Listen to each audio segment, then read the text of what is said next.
پارتی دیموکراتی کوردستان ڕەنگە خۆشی لەو لیژنەیە بێئومێد بوو بێت کە بۆ کاراکردنەوەی پەرلەمان و حکوومەت دروست کرابوو چونکە داوا لە گۆڕان دەکات کۆبوونەوەی دووقۆڵی لەگەڵ بکات.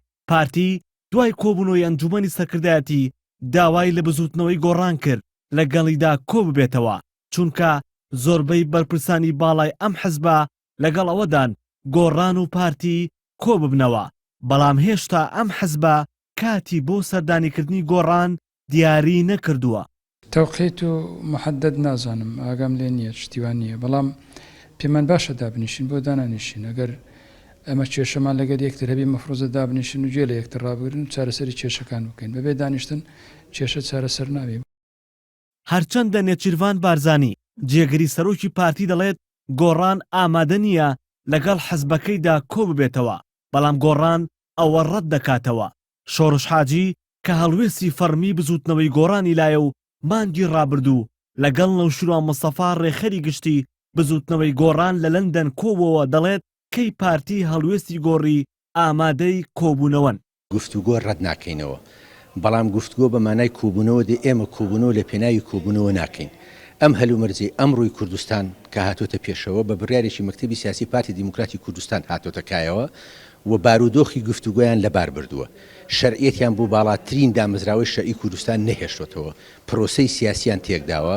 ئێمە کاتێک کۆبوونەوە دەکەین کە بزانین بەرامبەرەکەمان هەڵوێستەکانی لە چاو یەکەم ڕۆژەوە گۆڕاوە و ئامادەیە سازان لەسەر هەڵوێستەکانی خۆی بکات.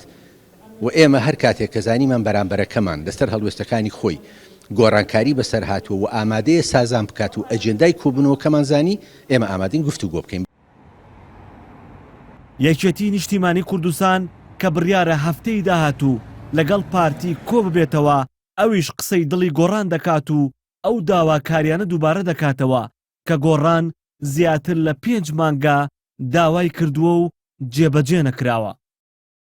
گەڕانەوەی پەرلەمان و سەرۆکایەتی پەرلەمان و وەزارەت بۆ حکومەتی هەرێم تەتبیعی وەزئی سیاسیە، سەرکەوتنی لایەنێک نییە بەسەر لایەنێکە، ژێرکەوتنی لایەنێکش نییە بەسەر لایەنێکە.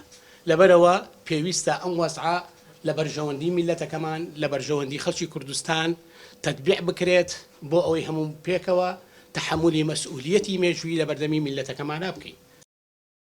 بۆ ئاسایکردنەوەی دۆخی سیاسی هەرێم، پارتی و یەکێتی و یەکگرت و چەند جارێک پێکەوە کۆبوونەوە و ئەم سێلایەنش بە شاندێکی هاوبەش بەجیا سەردانی گۆڕان و کۆمەڵیان کرد، بەڵام هێشتا ئەم 5 لایەنە نەیانتوانیوە کۆبوونەوەیکی 5 قۆڵی بکەن و لەسەر میکانیزمی ئاسایکردنەوەی دۆخی سیاسی هەرێم ڕێک بکەون.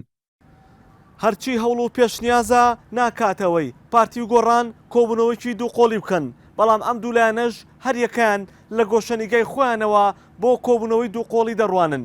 هەتا ئێستا پارتی و گۆڕان دوو ئاڕاستی جیاوازیان هەیە و لە یەک کۆڵی کۆبوونەوەدا گیان نابێتەوە. هێمن مەحموود یەنارتی، سلێمانی.